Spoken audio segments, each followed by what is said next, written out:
If your job at a healthcare facility includes disinfecting against viruses, you know prevention is the best medicine. And maintaining healthy spaces starts with a healthy cleaning routine. Grainger's world-class supply chain helps ensure you have the quality products you need when you need them. From disinfectants and cleaning supplies to personal protective equipment, so you can help deliver a clean bill of health. Call 1-800-GRAINGER, click Grainger.com, or just stop by. Grainger, for the ones who get it done. This is VSiN By The Books on VSiN, the sports betting network.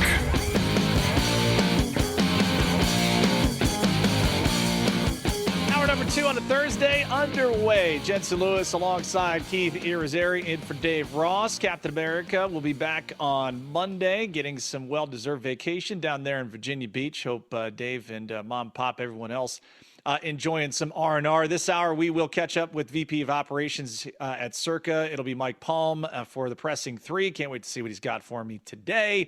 I would imagine we'll have a rant on some fake aces in Major League Baseball. So, Keith, can't wait for you to get some organic response on Mike just going off on some pitchers that he's not a fan of. But I'll tell you what we are a fan of. We are a fan of what happened on the ice last night, what happened on the hardwood. So let's jump right into it. Here is our highlights and headlines. Help your bottom line with today's highlights and headlines. Well, for you music aficionados out there, our producer, Brandon Valesky, came up with maybe a top 10 headline here that we've had thus far on VSiN By The Books. It is in homage to Oasis, but more so to Joseph Wall, because he was a wonder wall last night. Is he him? Okay, he's Wonder Wall. Anthony Stolarz not able to go last night, and again, for good measure, was the right move by putting in Joseph Wall there. He stops 25 shots, 4-3 win for the Maple Leafs. And here we are, Keith, Toronto up 2-0 and a chance to probably exercise the demons the way they're going right now. I'm tempering. I want it. So all you Maple Leafs fans out, temper your expectations. Just like be cautiously optimistic. Again, if you follow along with the stats, a lot of things that went well for Toronto. I'm just wondering if it's sustainable over the next, 2 wins that you need to get. Florida Panthers are, hearts of a champion for a reason, because they are a champion. They are going to beat you up. They are going to throw shots on net as often as possible. Now, a lot of the shots didn't actually get through. There were a lot of block shots for Toronto. Is that a recipe for success for Toronto going forward? If it is, great. And, some people would say Oasis was a borderline one-hit wonder. So Toronto wants to make sure that they're not a one-hit wonder. As for me, I kind of only really know maybe 2 or 3 Oasis songs off the top of my head. The Maple Leafs have 2 wins. Can they get to 4? I can't name 4 Oasis songs. So I don't know. I don't know if there's a correlation there. There is. It would be a champagne supernova for Toronto to be able to get into the Cup final and to be able to hoist it. But as you said, business to attend to. Sunrise, Florida, the site for Game 3 tomorrow. Right now, the Panthers minus 225 on the money line. The Maple Leafs plus $1.85 as road dogs. No surprise right here. Yet again, another total of 5.5. But to follow up on this series, Keith, we've had a boatload of scoring on both sides. 5-4, the Maple Leafs win in Game 1, 4-3 yesterday. So the total hits the over in back-to-back games to begin this series. Anticipate more offense to continue in Game 3. As you see the series price, Leafs now minus $2.30 favorite. Panthers plus 190 to come back and win this series. More offense again. You think this continues, or do we get both netminders maybe locking it up a little bit in Game 3? I think we're due for a Panthers outburst. I think we're due for a Florida Panthers 4 or 5 goal game. So I would take the over in the next game as well. Again, I don't know if you're reading between the lines here for me. I think Florida's going to come back in this series, and I think we're going to be going 7 games in this series, and anything is, it's all up for grabs in 7. I think Florida's going to win game number 3. I wouldn't be surprised if they win game number 4 as well, and then the series totally shifts there. So I'll take Florida to win game 3. I'll take the over, and then I'd have to look at some player props to see some prices, but I think you can find some angles there as well. I love that. And if you do think the series exacta is what it is, you can bet it on both sides. Florida to win in 7, Toronto win in 7. Both are 4-1 odds. So if it does go 7, you have both those in pocket, you will profit. No question about it. Profit is the name of the game for anybody who's backing Mikko Rantanen to score a goal anytime, to score multiple goals. He had another hat trick last night. The Stars win 3-2. It's back-to-back periods that Mikko Rantanen has had a hat trick in. He accounts for all the scoring. The Stars take out Connor Hellebuyck and the Jets north of the border in game 1. And Keith, the way they're going right now, you feel that they just in those final moments of that third period in which they finally got the lead for good, that this may be the exercise of demons in their own right from what was a dismal end of the regular season. They lead this series 1-0. Game 2 for the Stars and Jets tomorrow night. The Jets just a slight favorite now, minus $1.15. Stars minus $1.05. That total of 5.5. Do we feel it's the netminders here yet again, where Jake Ottinger and Connor Hellebuyck will take stage, or take the primary stage, and Connor Hellebuyck will have to have yet another important performance for the Jets to get the equalizer? And now I think we're going to get a lot of goals again. Let me see if I can interest you in any of this. So you gave out all the stats on Mikko Rantanen. He's got the back-to-back hat tricks. And I told you earlier, now he has assisted or had a goal on the last 12 goals for the Dallas Stars. So quickly looking, and player props are up. I was surprised. And anytime goal scorer, Mikko Rantanen, anytime goal. I don't know if you've looked yet, so if you did, this exercise kind of stinks. But I'm assuming you did not look yet. What do you think his odds are to score a goal? All right, good. I want to say I'm surprised. $1.20. Plus $1.20 maybe? That's what I thought it would be. Like 120, 125, 130 in that area. Still 2-1 odds for Mikko to score a goal. Just one goal. Wow. That feels like you should play that, right? Now, if you believe that he's on this historic run and hat tricks are now a thing, let's get greedy. Mikko Rantanen to score 2 goals. What do you think that is? Because this number's fun. Let's put plus 350. No, you're way off. 14-1, plus 1,400 for Rantanen to score 2. Feels like it's worth, like you like to say, pizza money. Now let's get nutty. If Rantanen was to get a third consecutive hat trick, I'm not even going to ask you to give me the number because I don't know. Like, I don't even think it's fair. 95-1. Wow. So what I'm saying is, like, if you want to have some fun, right? And if you believe that this Rantanen run is going to continue, I think you crunch the numbers, you figure out like the percentages in your laddering, you put a good amount on Rantanen. So it'd probably be like, if you're going to base it out of 100%, you probably take 60% of whatever the bet is, put it on him to get 1 goal, take another, 25% on the 2 goals, and then you finish it with the hat trick.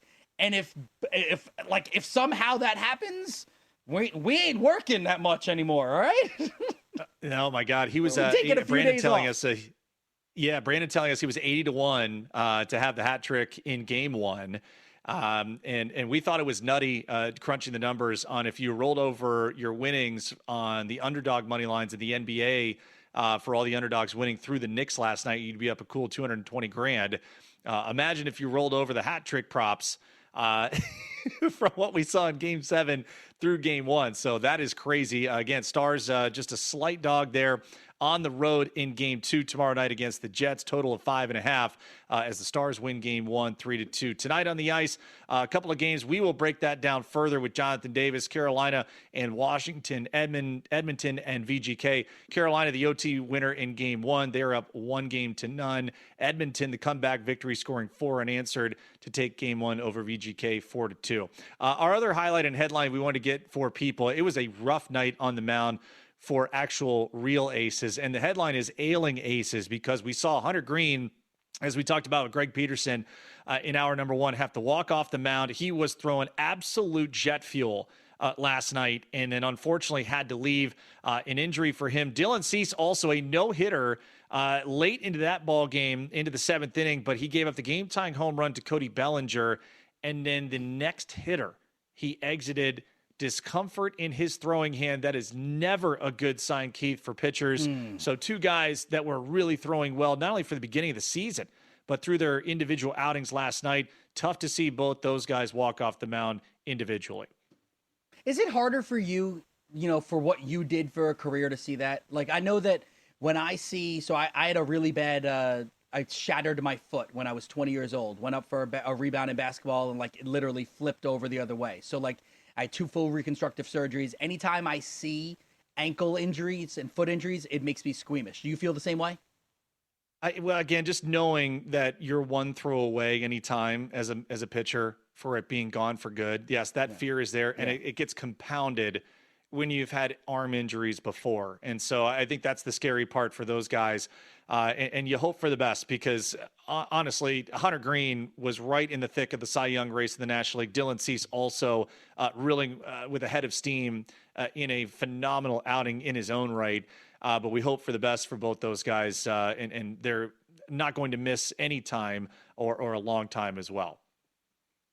So I know we have a minute left before the break, but I did crunch some numbers really fast while you were doing the read. So if you believe in Mikko Rantanen, we just went off on this. Let's say you were we'll use $100. It's the easiest number I can do, right? So if you're going to bet $100 just on Mikko, you put 65 on him to score a goal. The payout is 130. You put 25 on him to get 2 goals. The payout's 350. And if you get $10 on him to have the hat trick, $950. There's your ladder. I love it. I love it. A nice, easy steak dinner at Barry's there at Circa Resort and Casino. Speaking of, if you want those great betting splits and also access to all our great content, VSiN Pro subscriptions, you've got to get it now. We're offering a great price. Normally it's $240. It's now just $199 when you sign up today. We'll throw in those 2 extra months for free. 14 months of VSiN Pro access. That's less than 50 cents a day when you use the promo code PRO. Again, VSiN.com/subscribe. Use promo code PRO to lock in 14 months for $199.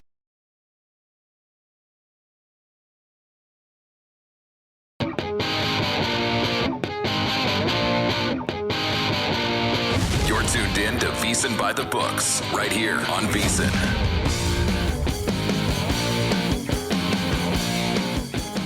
A lot of fun on this Thursday edition of VSiN By The Books. Jensen Lewis alongside Keith Irizarry. Mike Palm, the maestro, VP of Operations at Circa, will join us coming up. Palm's pressing 3. I have done my homework. I don't know what the questions are, but we digress.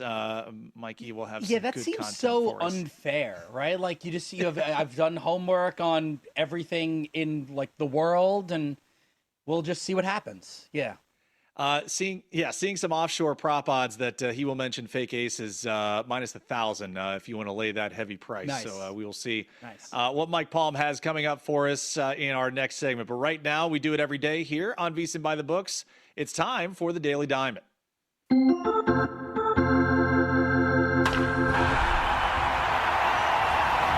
Okay, we talked about some ailing aces in our previous segment here, Keith. Hunter Green and Dylan Cease both having to leave their respective starts with injuries, but a guy who has not had to leave really anything whatsoever on the table has been Yoshi Yamamoto. So our first Daily Diamond headline, Sayoshi, with how dominant that Yamamoto has been thus far, and particularly, Keith, away from Chavez Ravine there, the home ballpark for the LA Dodgers. How about one earned run in 24 road innings pitched this year? He has been a force to be reckoned with in his own right. However, the Diamondbacks, who will host the Dodgers beginning a 4-game set tonight, they have won 3 consecutive home starts by the man that will toe the rubber for them, Brandon Pfaadt. Leans for me tonight. I'll stay with both those starting pitchers and their dominance to continue. I like the first 5 under.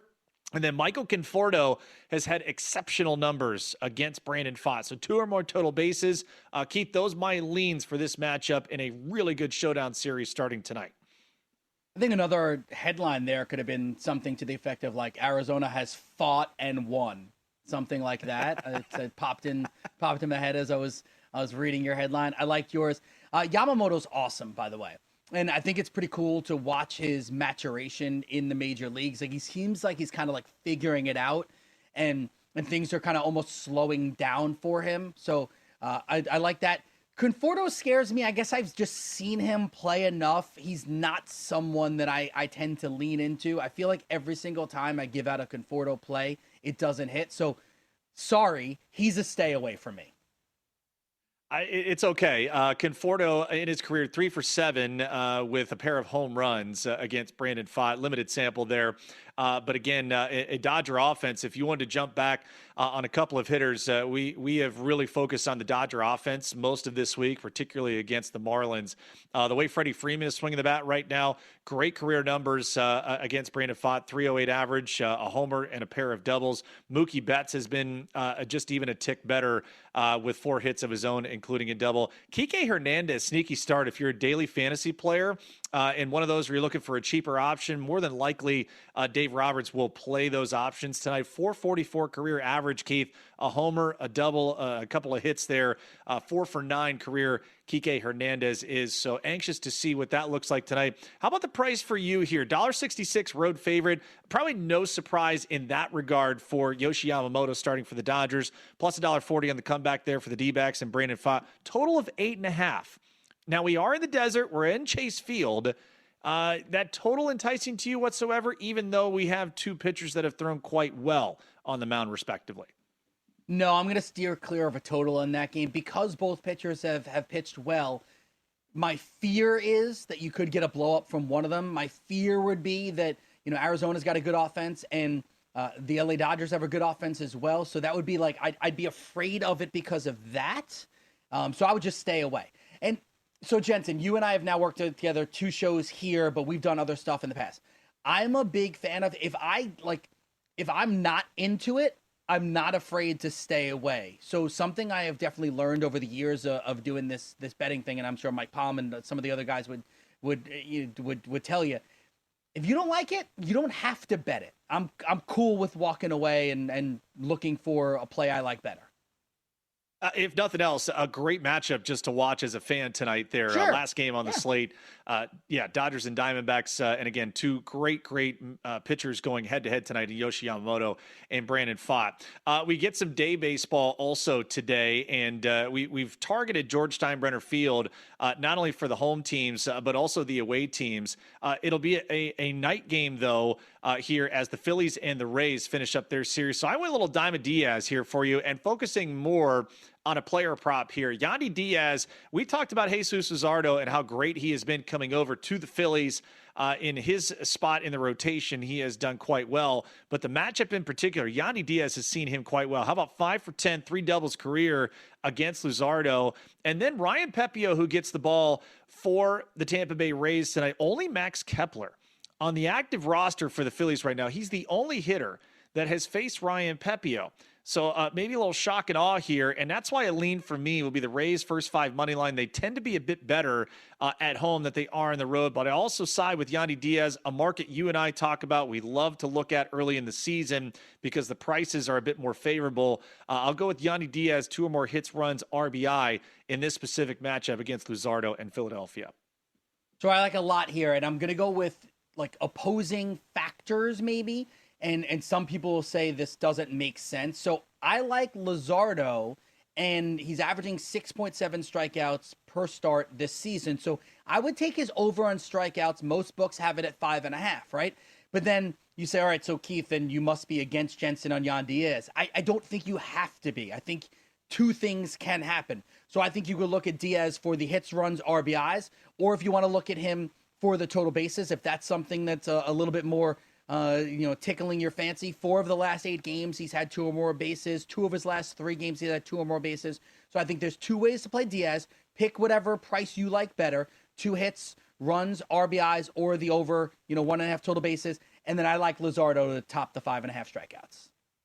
Yeah, Luzardo and the Phillies, minus $1.42 road favorite here in the series finale. Rays and Ryan Pepiot, plus $1.20 on the comeback. That total 8.5. And again, for people looking for specific players to target, usually the left-handed bats the way to go. By the way, Kyle Schwarber, 42 consecutive games reaching base safely. He had a pair of hits again yesterday, so he is on an absolute tear reaching base.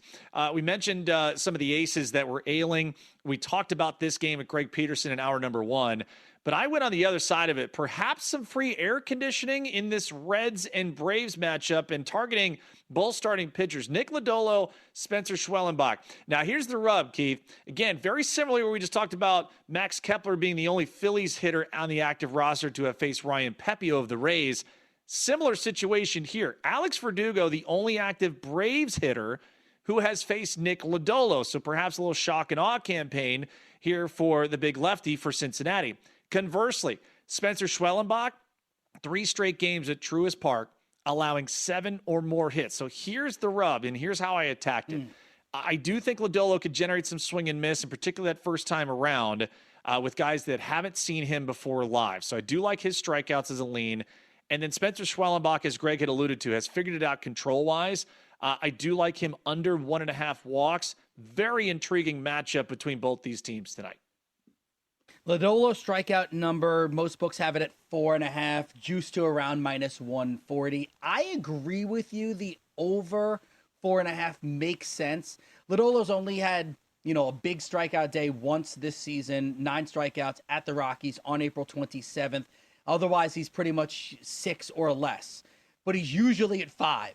So the number makes sense to get to 5. I think at that point, you just have to, determine your price point. Is -140 at your book, is the juice worth the squeeze? If it is, I like your over. Right now, the Braves are -$1.80 home favorite tonight with Schwellenbach. 69% of the bets, 64% of the handle. The Reds plus $1.50 underdog there, 31% of the bets and 36% of the handle. Total of 8 in that game right now, shaded a bit towards the over. If you want those betting splits that we talk about every single day, and I just gave you right there, the VSiN Pro subscriber, membership is exactly what you need. You get the real-time betting splits, not only from Circa, where they take a boatload of the professional wagers, but also from DraftKings, which we love to look at. Gives you a bit more broader market perspective. You also get to see those percentage of bets versus percentage of handle. Again, VSiN.com/subscribe, $9.99 for your first month to get VSiN's exclusive betting splits. It's a tool we use every single day here on VSiN by the Books. Go there now, VSiN.com/subscribe. Cheaper than one of those large Starbucks coffees that you can get anywhere here in these great United States. Okay, buddy, we've got an abbreviated MLB slate today. But that will not deter our next guest. The maestro, Mike Palm, will join us live from Circa Resort and Casino. He will give us a little bit of lay of the land, some reaction, too, from the Kentucky Derby. How did Circa fare? What do we have upcoming?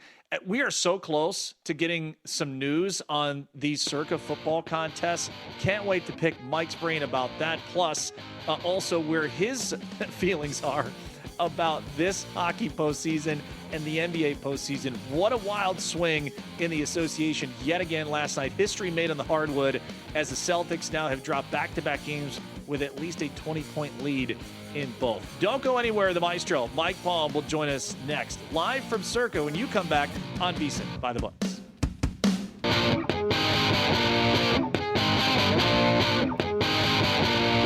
You're tuned in to VSiN by the Books, right here on VSiN.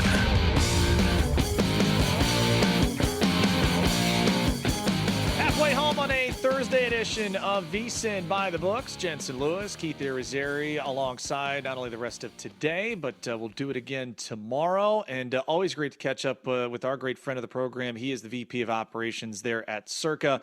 None other than the maestro, Mike Palm. He joins us on the Progressive Guest Line live in living color.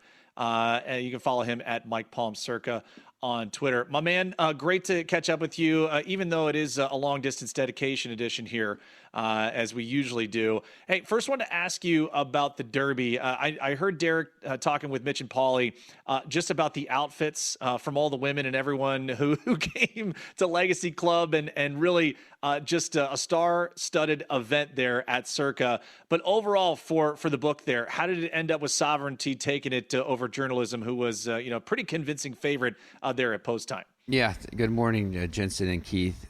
Derby Day was terrific, and it continues to grow every year. we made the decision to go away from offering the fixed odds, which we had done in the last 4 years, and just book it pari-mutually.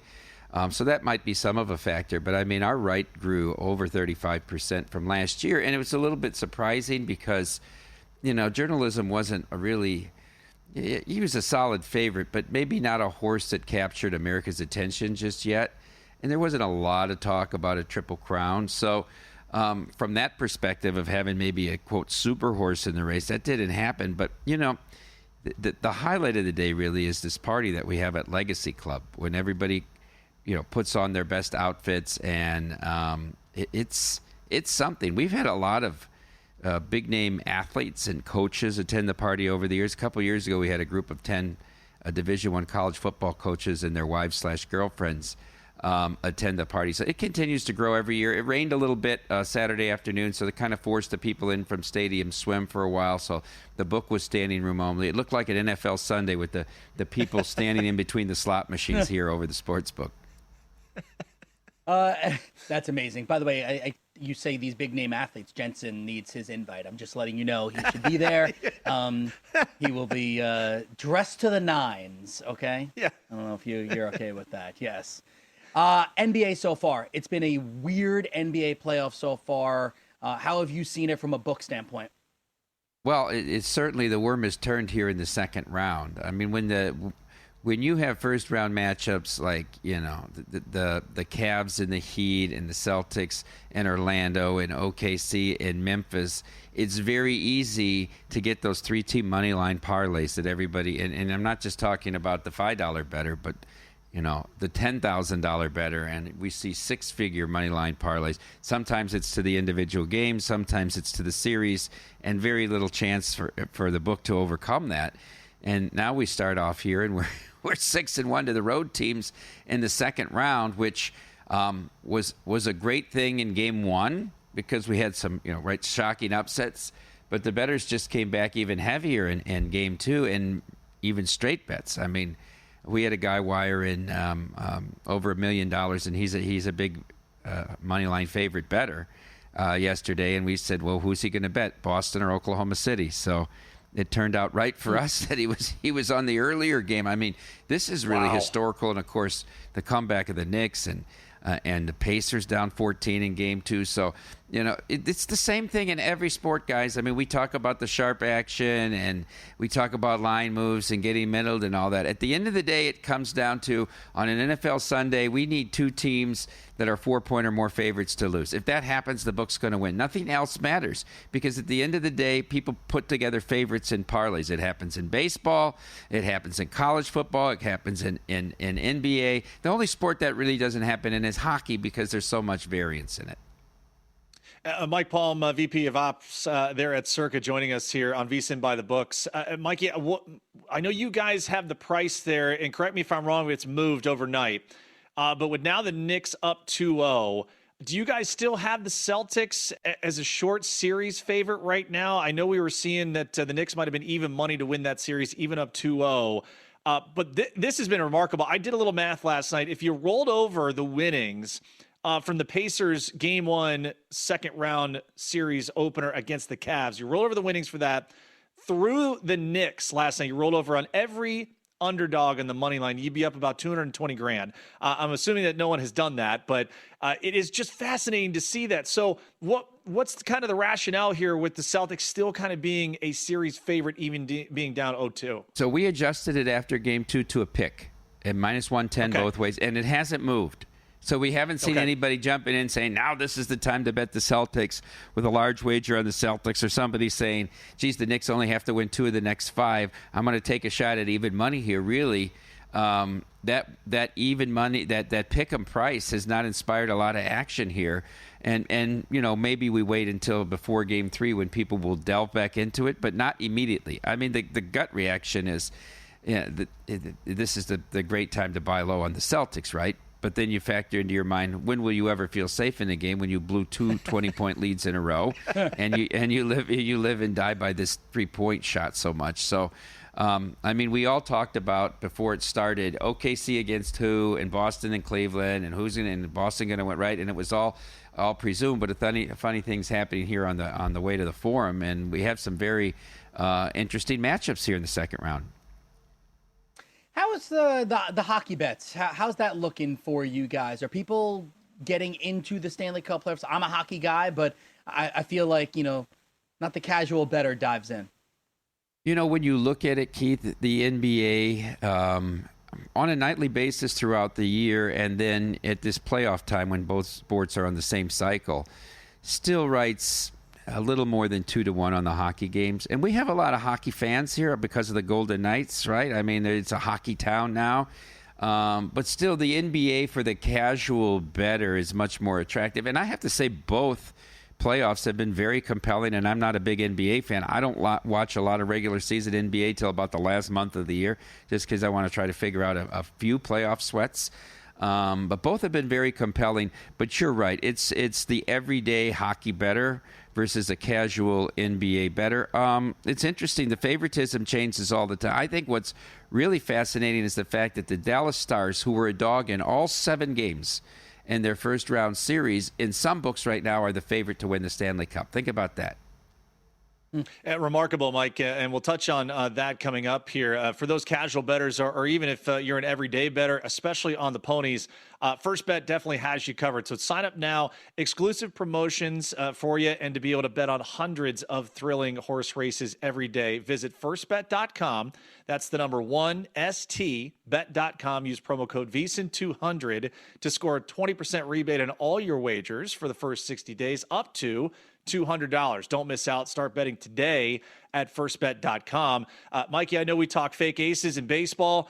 Do we have a synergy with goaltending in the NHL for you? Because the way Connor Hellebuck is going right now, it is just mind-boggling to think that Winnipeg has a shot to be able to come back, and the way Mikko Rantanen is just piling up hat tricks. Unbelievable start for him, not only to this series, but I think, as you mentioned, for Dallas, that momentum that they've now all of a sudden captured, even after that dismal finish to the regular season. Yeah, I really thought Scott Arnell would pull him at 2-0 in the first period, Hellebuck, in Game 7. He didn't. He stayed with them. They had the miraculous comeback in the final 2 minutes.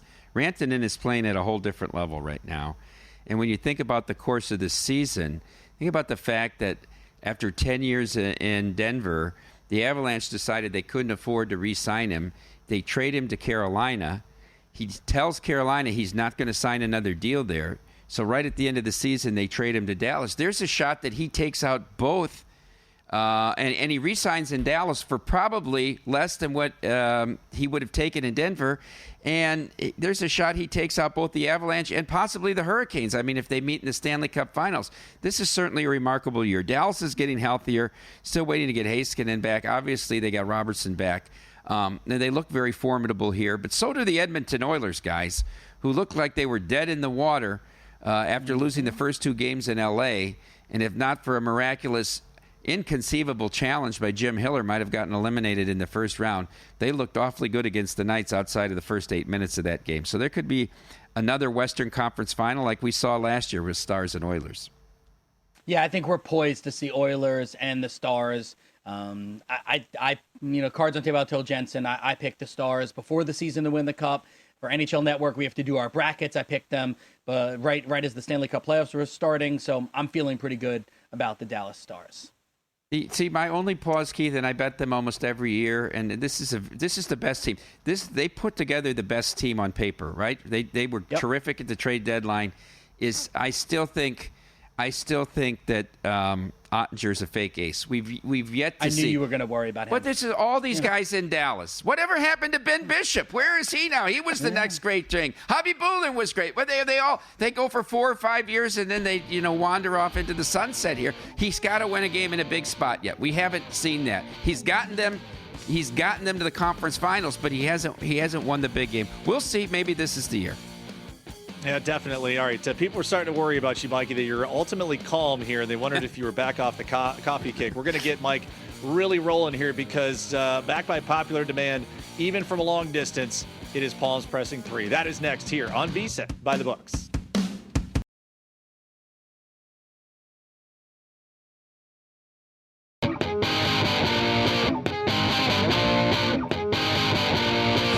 Tuned in to VSiN by the Books, right here on VSiN.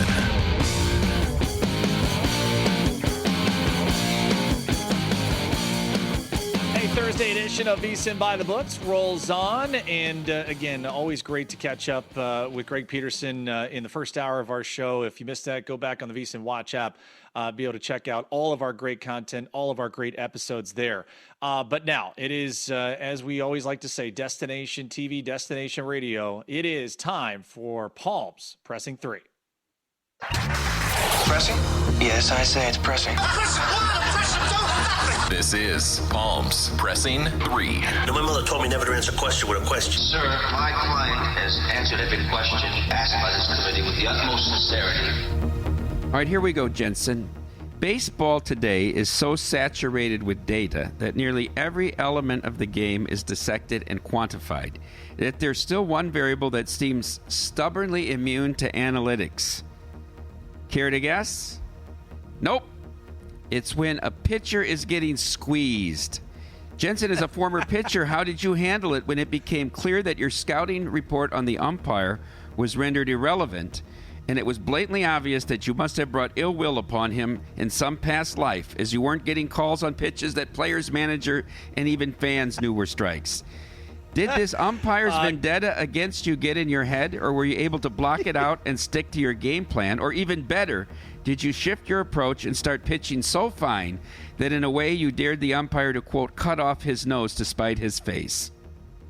I wanted to go back and see because on Baseball Reference, I believe that there are splits that we can find and what umpires were favorable to me and which ones were not, or at least by batting average against. So just food for thought here for you, Mikey. Jerry Lane, either I didn't have a great day or every time he was behind me, I was getting squeezed pretty good. When Jerry Lane was behind the plate, a 625 average against was what I was putting up there. Jerry Crawford, must be something with Jerry's, 556. That was not good. But you know what? It now, because Mike, there is so much evaluation, there's so much technology that evaluates umpires, and there are more consequences, if you will, for those guys. Again, it's mutually beneficial, and usually the catchers do the lion's share of that negotiating to make sure that, hey, he's going to be, pretty much in the outside corner, or, hey, he likes to pitch up in the zone. So just giving those umpires the subtle hints of this is kind of where his arsenal is going to play to try and gain some of that real estate. Keith, I know for those of us that are aware from MLB Network and how the automatic ball and strike system has been implemented in the minor leagues, the Arizona Fall League, now it will be something that we will handicap and will use to handicap moving forward. And Keith, I think it is something to watch not only for totals, but also late game live betting opportunities as well. Also, I think to carry on with what Mike was talking about there is, I guess there could not be any vendettas, right? Like if you have electronics as the thing that is, calling balls and strikes, there's nothing you could have done in a past life to annoy a machine, right? So I think that could get rid of the squeezing. There you go. I'm missing the days, Mike, and I know you appreciate him, Tim McClellan, where you had to wait a day to be able to get the call because he would take forever to be able to get it to you. So a good start there. All right, what do we have number 2, Palms Pressing 3? I'll give it. Jerry Lane. You mentioned Jerry Lane. I ran into Jerry Lane at the San Diego Zoo a couple years ago. I was down there to go watch the Twins and another fake ace, Sonny Gray, pitch for the Twins against the Padres. But on Thursday, before the Friday, Saturday, Sunday series, Jerry Lane and I were on the same excursion. You know how they go on the truck? It's like the Africa one or the Asia one. And there was Jerry Lane. Nobody in the world knew who he was but me. And I thought I very politely asked him about his quick ejection of Scott Kazmir in Cleveland in 2012. He didn't want to talk about it at all and said, "I'm not at work. I'm taking no questions." And that's my Jerry Lane story. All right. Question 2, Jensen. Through 37 games, the Royals starting pitchers have already thrown 46 more innings than the Dodgers starters. The Dodgers starters, who are averaging 4 and just under 4 2/3 innings, are on a pace bottom 5 all time in longevity and going in games. The Royals' counterparts are going more than an inning more each game on average. Here's my question, Jensen. The Dodgers still have the best record in baseball as we speak this morning, but is this sustainable? Can a team whose bullpen must cover at least 4 innings a game really win the World Series? I was under on their win total to start, Mikey. I think you and I had this conversation before the year. And again, it was more the motivation factor of if they were up enough in the division, would it really matter to them to continue winning and just kind of put it on autopilot to make sure everyone was healthy? And even more to your point, everyone being rested. A case even like tonight with Yoshi Yamamoto as a pretty significant favorite, minus $1.66 on the money line in Arizona against Brandon Pfaadt and the Diamondbacks. It is remarkable to see where Doc Roberts and company are in trying to manage not only the injuries already in this rotation, but you already have a pretty significant amount of injuries and inconsistencies, rather, in the Dodger bullpen. So to answer your question, I was never high on the over on their win total. Now, they may still get to 100 wins, but I think for them, it's still the long game. It's still playing, it out of, all right, the regular season is just to get us to the postseason, but we've got to do everything possible to manage. And they'll go to the trade deadline. They'll find guys. They'll find reinforcements. It's just what Andrew Friedman and Brandon Gomes do. So it won't shock me if they just go out and replace the injuries with healthy players from outside the organization. Okay, question 3, Jensen. And we'll go back to hockey here. The Maple Leafs now hold a 2-0 series lead against the defending champ Panthers and have gone from a plus 160 dog series price to now being minus 250 favorites. If a series doesn't start until the road team wins a game, is this line movement an overreaction? Yeah, God, and again, I've been burned a couple of times already with Florida on the puck line, and it just felt like offensively that they could get a bit more on net. That has not been the case, and credit to Toronto, especially in game 2 with all the block shots that they had.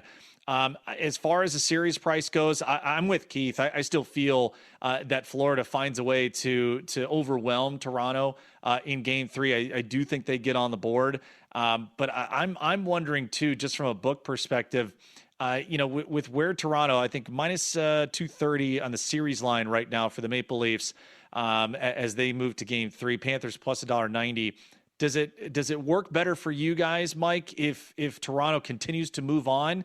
Or is it more so, where the Panthers winning that series and kind of moving on is a better result for you guys? We need the Hurricanes. Jeff Davis, who books our hockey, and he's going to be on with Paul and I on Follow the Money later today, Junkyard Dog on Twitter, has been in love with this Hurricanes team all year long, and we've had the lowest price in the market on the Hurricanes. So no one would bet them here. So we have a terrific result to the Hurricanes. So, from the perspective of who's a better matchup for the Hurricanes, should they get past the Capitals, I'm not sure. But that's the biggest concern for us. Is trying to get the Hurricanes to win the East and then to win the Stanley Cup. Jensen, I want to ask you as a reliever about last night. I had the last leg of a 5-team parlay, little pizza money 5-team parlay that paid almost 20-1. Was Angels and Blue Jays under 8.5. Your boy John Schneider brings this thing called Jeff Hoffman in. Now, Jeff Hoffman had come in the night before and had given up 2 home runs, 3 earned in a third of an inning. So, of course, he thought, obviously, he was the right guy to come in and hold this 2-run lead. Now, I want to ask from this perspective, because I saw this get absolutely ridiculous from the very beginning of the inning. So he's facing the 9-batter to start, right? The 9-hitter, Paris is leading off. He walks him on 4 pitches, nothing close.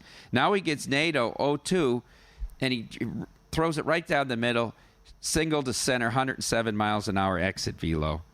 All right. Then Schnall, first pitch, 111 miles per hour exit velo, smash to center. Is it possible that Schneider says maybe this isn't his night again? Or is it just stuck with him at this point? Remember, you are also asking about a guy who in a playoff start took Jose Barrios out when he was absolutely rolling. And so the head scratching began there. So it doesn't shock me that John Schneider with another inability to make the right move. Hey, real quickly, got about 10 seconds, 20 seconds. You will be on with Derek 2 weeks from today. We've got the Circa contest reveal, all the rules and everything. Everyone can watch you guys 2 o'clock local time, 5 o'clock Eastern, correct? All details of both contests. Maybe there's a little wrinkle here or there, and then the registration's open the next day on Friday. Always great to catch up with you, buddy. Have a great rest of your week. We'll talk again next week. Thanks, Jensen. Thanks, Keith. All right, there he is, the Maestro, VP of Ops there at Circa. Mike Palm joining us here live from Circa Resort and Casino. We get Cody Decker live and in living color next on VSiN by the Books.